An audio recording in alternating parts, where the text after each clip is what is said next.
सभापति महोदय, ये शब्द मेरे नहीं हैं बल्कि राष्ट्रपिता के हैं। जो लोग आज सरकार में बैठे हुए हैं, क्या वे अपने दिल में सोचेंगे कि यह देशद्रोह शब्द बालकों को अंग्रेजी पढ़ाने के लिए राष्ट्रपिता का कहा हुआ है। आज 54 वर्ष देश को स्वतंत्र हुए हो गए हैं, लेकिन राष्ट्रपिता की इस बात पर आज तक ध्यान नहीं दिया गया है। अंग्रेजी भाषा को पढ़ाना क्यों बंद नहीं किया गया और उसको दैनिक कार्यों में क्यों प्रयोग में लाया जाता है।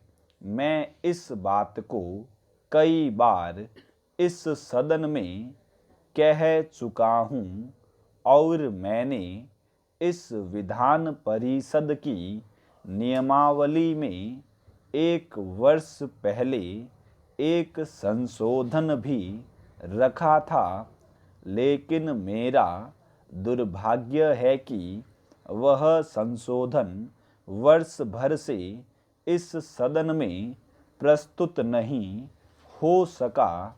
मेरी अपनी राय है कि कम से कम दैनिक कार्यों के लिए यदि सरकार अंग्रेजी भाषा पर बंधन लगा दे तो बहुत अच्छा हो, और जो यह अनुशासनहीनता है वह भी समाप्त हो जाए।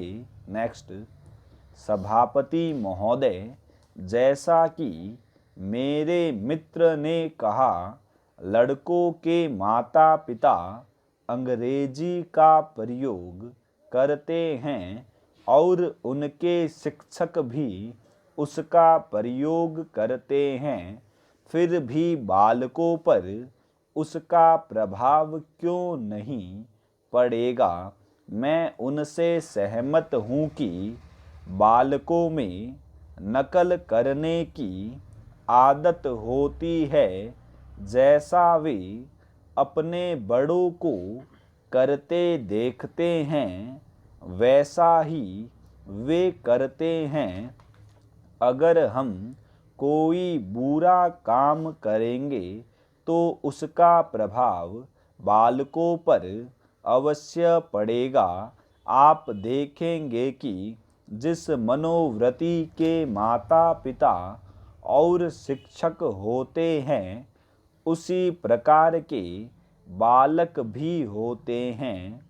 हम दूसरों को तो परामर्श दे देते हैं, लेकिन स्वयं उस पर अनुपालन नहीं करते।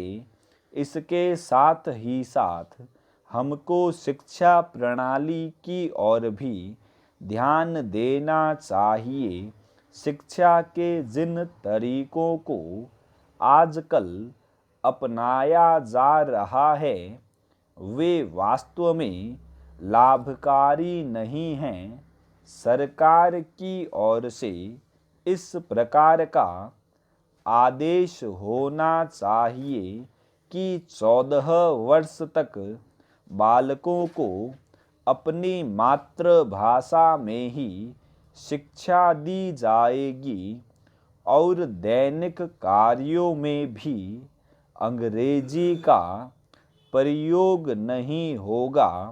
इस प्रस्ताव में अनेक महत्वपूर्ण बातों की ओर ध्यान दिलाया गया है। मैं समझता हूँ कि जब माननीय मंत्री जी इसका उत्तर देंगे तो कह देंगे कि हम बहुत सी बातों पर कार्यान्वयन कर रहे हैं, लेकिन मैं समझता हूँ कि उन पर कोई कार्यान्वयन नहीं हो रहा है। स्टॉप।